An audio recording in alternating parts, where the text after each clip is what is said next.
7h15, de volta com o Manhã no Ar e a gente volta a falar dos casos da área policial. Mais de 300 quilos de drogas e armamentos de grosso calibre foram apreendidos pela polícia no município de Manaquiri, no interior do estado. A Juliana Silva está ao vivo e vai trazer detalhes desse assunto para a gente. Olá, Juliana, muito bom dia. Como que foi que esse material foi apreendido? Como que a polícia chegou até ele? Bom dia para você, Adriane. Bom dia para você que está em casa. Bem, a polícia ela chegou até esse material todo através de uma denúncia. Aconteceu o seguinte, que eles receberam essa denúncia, foram para a comunidade do Jaraqui, ali próximo à sede do município, e lá eles encontraram dois homens, um de 30 e um de 33 anos, além deles também uma lancha. Os homens foram presos, a lancha foi também apreendida, e aí eles perceberam que havia algo a mais no local. Foi então que eles abriram uma fossa e descobriram vários materiais que estavam enterrados nesse esconderijo. Materiais estes que são essa lista que eu vou passar para vocês agora. 5 escopetas, 2 fuzis, quase 700 munições, 267 tabletes de substância similar a skunk, e 5 coletes. Todo esse material foi apreendido dentro dessa fossa. Levaram também os dois homens, como eu falei para vocês, os de 30, os de 33 anos, a lancha também. Esses dois homens, inclusive, são suspeitos de participarem de uma troca de tiros com policiais de Coari.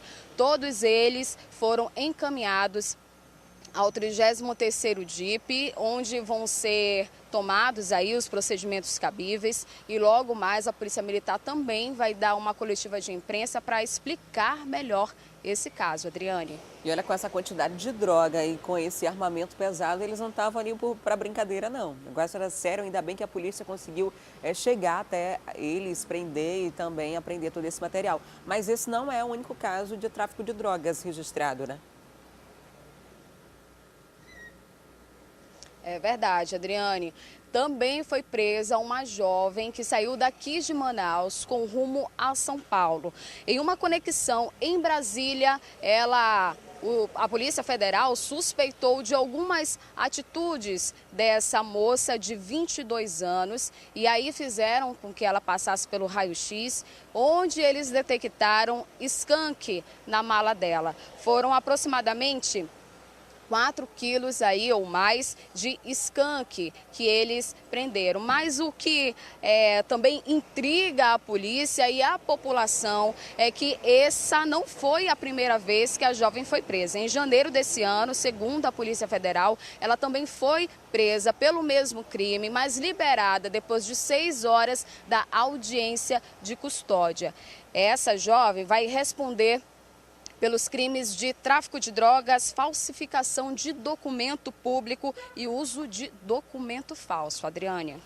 E skunk é conhecida no mundo das drogas como uma super maconha. Ela é uma maconha potencializada aí, que tem um efeito mais nocivo, mais rápido também. Então, por isso, ela tem sido a queridinha nesse universo criminoso. E essa mulher que é reincidente no crime, a gente não sabe se é por conta do dinheiro fácil que supostamente ganharia aí, ou porque aconteceu a audiência de custódia, né? Isso faz com que muita gente tenha essa sensação de impunidade. Fui pega com drogas no aeroporto, fui para uma audiência de custódia, fui liberada em seguida, vou fazer de novo. E dessa vez, ainda bem que pelo menos lá em Brasília, já que passou aqui por Manaus normalmente, ela foi presa por lá e conseguiram aí deter. Espero que a audiência de custódia não coloque em liberdade novamente. Muito obrigada, Juliana, pelas informações. Até daqui a pouco. E na tarde de ontem, o homem foi morto a tiros dentro do Terminal 1, no centro da cidade. Segundo informações da polícia, os autores do crime estavam em um veículo preto de placa não identificada. Uma segunda pessoa também foi atingida. O caso aconteceu por volta das 17 horas desta terça-feira aqui dentro do Terminal 1. A vítima foi identificada como Fábio Rogério Vilhena e teria entre 25 e 35 anos. Ele estava exatamente aqui nessa parada de ônibus, quando um veículo teria entrado aqui dentro do Terminal 1 e uma pessoa teria saído de dentro desse carro e atirado contra Fábio Rogério. Uma outra pessoa também teria sido alvejada. Um estudante de 25 anos de idade que estava nas proximidades. E ele passa bem, foi conduzido até o Hospital João Lúcio, para atendimentos médicos. De acordo com informações da polícia, Fábio Rogério trabalhava aqui dentro do Terminal 1 e é suspeito de cometer vários roubos e furtos aqui pelo centro da cidade, o que indica que pode ter sido um acerto de contas. É um caso isolado, possivelmente um acerto de contas, onde aí ele foi alvejado com aproximadamente, segundo os peritos, uns 6 projéteis, ainda de calibre não identificado, inclusive os do que foram fatais aí veio pegar aí a região frontal da sua cabeça. Câmeras de segurança aqui dentro do Terminal 1 podem ajudar a identificar esses suspeitos. Agora a Delegacia de Homicídios e Sequestros deve investigar o caso. Em nota, a Secretaria de Saúde informou que o estudante teve um ferimento superficial, foi atendido na emergência para a realização de uma sutura e em seguida liberado. E um homem foi preso em flagrante depois de enganar uma jovem em um jogo de azar na zona leste da capital. Dinheiro fácil, a gente sabe que não existe. Mesmo assim, criminosos acabam criando artifícios para enganar as pessoas. E foi justamente isso que aconteceu no começo da tarde desta terça-feira. Um homem conseguiu enganar uma jovem de 18 anos. Ela acabou perdendo aí R$120. Como é que foi essa história que aconteceu aqui na zona leste da cidade? A gente conta para vocês. O criminoso coloca ali uma mesa, 3 copos e coloca uma bolinha debaixo de um dos copos. E aí a pessoa que está do outro lado precisa adivinhar onde está a bolinha. A verdade é que ela não está debaixo de nenhum dos copos. Aí está o crime. A pessoa, achando que a bolinha está ali, começa a apostar o dinheiro que tem, achando que vai descobrir. O criminoso já está muito à frente, já jogou fora, já escondeu a bola e aí a pessoa acaba ficando num prejuízo muito alto, como foi o dessa jovem. Ela perdeu, como já citamos, R$120. Depois que ela perdeu esse dinheiro, o criminoso guardou ali a mesinha dele e foi embora como se nada tivesse acontecido. Ela se sentiu enganada, viu a viatura policial, deu sinal com a mão, os policiais foram até ela chorando bastante, contou o que havia acontecido. Nem sabia, na verdade, que se tratava de um crime. Os policiais trouxeram essa moça aqui para o 14º Distrito Integrado de Polícia e ela contou possivelmente onde esse homem estava. Os policiais foram até o local e o viram no ponto de ônibus. Foram até ele, Tenente Ventura, ele de fato confessou que havia guardado aí o dinheiro dessa moça e confessou essa prática. Sim, logo após ser abordado e identificado que ele estava com uma certa quantia de reais e bolívares, a gente questionou ao mesmo se ele estava praticando, ele confirmou. Agora, o que chama a atenção aí nessa história é que esse sujeito não agiu sozinho. Para conseguir ludibriar essa moça aí de 18 anos, ele agiu juntamente com os comparsas. O colega fala assim para ela: olha só, acabei de ganhar aqui R$200, joga você também, aposta teu dinheiro que tu vai ganhar muito mais. Ela, imaginando que realmente fosse conseguir um valor, acabou apostando tudo que tinha. Ela perdeu os R$120, só que com esse homem os policiais encontraram R$50. E o restante do dinheiro ele acabou dividindo aí com os comparsas. Esses comparsas vocês não chegaram a encontrar, né, tenente? Sim, foi questionado também quanto aos outros praticantes desse jogo de azar e aí ele não quis identificá-los e nem dizer o paradeiro. Porém, só encontramos R$50 da quantia que foi apostada e ganha por ele com ele. O restante não foi localizado. Agora vale ressaltar que essa não foi a última vítima. Uma outra senhora também acabou caindo no golpe aí desse criminoso. Eles acabam ludibriando aí essas pessoas, acabam afirmando que vão ganhar dinheiro facilmente. Sim, inclusive chegou ainda há pouco uma senhora reclamando da mesma situação, porém ele tinha enganado ela na semana passada, segundo a sua versão, e ela não quis representar. E as vítimas disseram que tinha uma outra senhora participando e que teria perdido nesse desafio R$200. Os bolívares foram apreendidos juntamente com esse criminoso. Como é que ele enganava as vítimas? Ele pegava uma nota ali de R$1, colocava por cima e os bolívares ele colocava por baixo. Fazia ali um bolinho de dinheiro e ele conseguia enganar as vítimas, avisando aí, dizendo que aquelas pessoas iriam ganhar muito dinheiro se participassem de tal prática aí desse jogo de azar, mas não deu muito certo para esse homem. Ele foi identificado aí como Charles Silva e aqui no DIP foi constatado que ele já havia respondido por um crime muito parecido, exploração de jogos de azar. Dessa vez agora, essa prática aí foi configurada como estelionato. Ele vai ser encaminhado para audiência de custódia. Sim, hoje ele foi flagranteado. Ele terá agora que se desvencilhar das provas que foram coletadas contra ele, vai ser apresentado ao Poder Judiciário e lá vão decidir sobre o destino dele. Tem que tomar bastante cuidado com esse tipo de prática, porque sempre tem alguém mais esperto do que você. Se alguém está desafiando você na questão de esperteza, você tome cuidado porque ele pode ter algo escondido, algum trunfo na mão para poder vencê-lo nessa esperteza. Muito obrigada, Tenente Ventura, pelas informações. Dinheiro fácil não existe. Agora o Charles Silva vai responder aí por estelionato e ele vai ser encaminhado para audiência de custódia. E o idoso é preso por descumprir medida protetiva contra sua ex-mulher. Segundo a polícia, ele chegou a ameaçar uma equipe da Ronda Maria da Penha. A Polícia Civil da Delegacia Especializada em Crimes contra a Mulher prendeu Francisco Chagas Loyola, de 68 anos. Ele é acusado de violência doméstica contra sua ex-companheira, uma mulher de 26 anos. Em abril desse ano, ele já tinha descumprido a medida protetiva em favor dela. E ainda assim, ele continuava perseguindo e ameaçando sua ex-companheira. Então, delegada, esse homem aí é acusado de violência doméstica por sua ex-esposa, né? E ele já tinha descumprido a medida em abril desse ano. Ela pediu essa proteção aqui da delegacia, né? Sim, é por isso que nós passamos para a Ronda Maria da Penha, que todos os casos de descumprimento e casos muito graves, a Ronda Maria da Penha, que é da Polícia Militar, eles fazem um acompanhamento de visitas a essa mulher, até para dar uma proteção e segurança a ela que ela necessita nesse momento. O que ele fazia? Ele ficava perseguindo ela? Ele não aceitava o fim do relacionamento, é isso?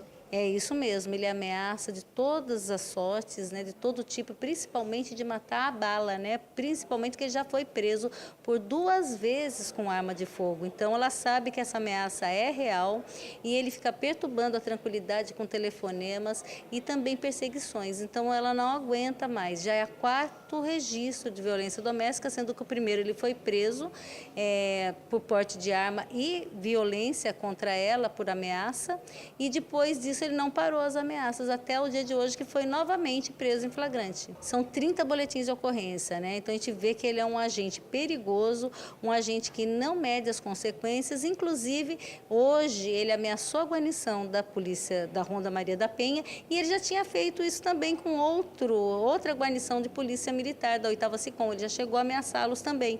Então a gente vê que ele é um indivíduo que é ousado e ele precisa estar preso, porque quem não respeita a polícia não vai respeitar ninguém, e muito menos a pobre da vítima, que está querendo somente a liberdade dela. Imagine quanto ela sofreu na mão dele, morando com ele, ele separado dela, com medida protetiva, ele não cumpre ordem judicial, não cumpre ordem policial e eles querem estar acima da lei. Por isso que eu acho que a prisão hoje, efetivamente, está sendo uma prisão muito boa para garantir que essa vítima fique viva por muito tempo e que os juízes deixem ele preso até o final de todos os procedimentos que ele responde. Agora o que vai acontecer com ele? Ele vai descer para a penitenciária? Ele vai para a audiência de custódia primeiro, para depois descer. Mas como o histórico dele é muito grande, acredito que ele vai para a cadeia pública após a audiência de custódia. Durante o acompanhamento da Ronda Maria da Penha, que estava fazendo monitoramento hoje na casa da vítima, no bairro Compensa, Francisco chegou a ameaçar a sua ex-mulher e também a guarnição. Nós estávamos fazendo o acompanhamento dessa senhora e, no instante da visita, a viatura em frente à residência dela, com ela acompanhando, ele ligou, o telefone ficou no viva voz, a sargento ouviu toda a chamada, ele dizendo que não adiantava a polícia estar lá, o que quer dizer que ele estava próximo, estava vendo a viatura, que ele ia meter bala nela e na polícia também, que a bala que ele atirasse ninguém tiraria. mas ainda a sargento falou que estava ouvindo o que ele estava dizendo, que iria comunicar o fato à delegada para solicitar a prisão preventiva. Ele, mais ousado, passou pela guarnição, pela viatura no carro dele, quando a protegida falou que era o carro dele. Começou, então, o acompanhamento pela Ronda Maria da Penha e pelas viaturas da 8ª SICOM e 21ª. Foi feito o cerco e foi quando ele foi preso. O senhor estava ameaçando a sua ex-companheira ainda? Não, é assim. Eu tenho 70 anos de idade e eu tenho um relacionamento com uma moça de 25, foi aí o meu erro. Então, eu tinha comércio na Compensa e ela começou a me roubar há muito tempo. Ela foi embora 2 vezes para o Maranhão. Ela foi para Campinas, foi para São Luís, com dinheiro roubado meu, já fiz BO lá na delegacia do São Jorge. Ela tem uma liminar para ficar em cima de um prédio que eu construí 10 anos antes dela nascer. Mas ela pediu uma medida protetiva contra o senhor, para o senhor não se aproximar dela. Eu não me aproximei. Eu passei 3 quarteirões de distância. Eu não fui preso agora, hoje, de frente ao prédio, o imóvel que é meu. Não existe isso. Eu fui preso a 3 quarteirões de distância. Não ameaçou ninguém, nem a polícia? Claro que não, claro que não. Não existe lógica.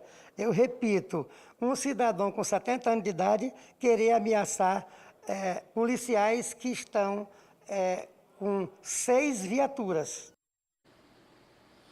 E entre os dias 23 e 26, a Igreja Presbiteriana de Manaus vai realizar uma conferência que tem como objetivo propagar discussões sobre os valores cristãos entre os jovens. A repórter Juliana Silva está ao vivo e vai trazer mais detalhes sobre esse assunto para a gente. Ju, conta como é que faz para participar e um pouquinho mais sobre essa programação. Então, Adriane, olha, toda a juventude está convocada para participar dessa programação que é bem rica, viu? Eu tenho aqui um pouquinho da programação e eu vou falar para vocês. É repleta de palestras e tem palestrantes de fora, aí como, por exemplo, o Mário Freitas, que é líder da Missão Mais, o Pedro do Borel, líder comunitário do Morro do Borel, lá no Rio de Janeiro. Vai ter também uma doutora que vai comentar aí muitas obras, como, por exemplo, as Crônicas de Nárnia, que é aí uma literatura muito conhecida para os cristãos. E essa programação vai acontecer a partir do dia 23, vai até o dia 26, e nós fomos conversar com um dos organizadores que falou aí que esse evento promete e vai ser bastante rico para a juventude. Vamos acompanhar um pouquinho da entrevista. A gente está bem feliz de poder sediar mais uma edição da Conferência Reino de Amigos, e é uma oportunidade de nós nos ajuntarmos, juventude de Manaus, para refletirmos sobre valores cristãos, sobre os nossos relacionamentos interpessoais, familiares, e também falar um pouquinho sobre os valores do Reino de Deus, para a cidade como um todo, espalhar essas virtudes que nós entendemos ser fundamentais para a vida da humanidade.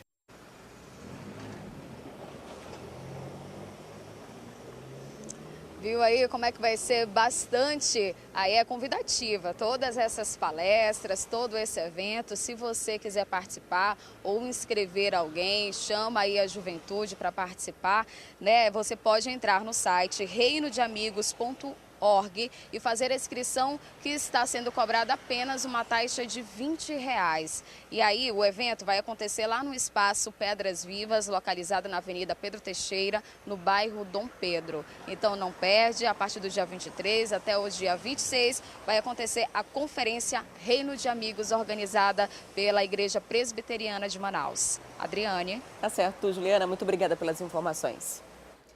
E agora a gente faz uma pausa para o intervalo e daqui a pouco a gente volta para falar sobre a greve dos rodoviários que estava prevista para esta sexta-feira. Ontem teve uma reunião no Ministério Público do Trabalho e os detalhes eu conto para você já já.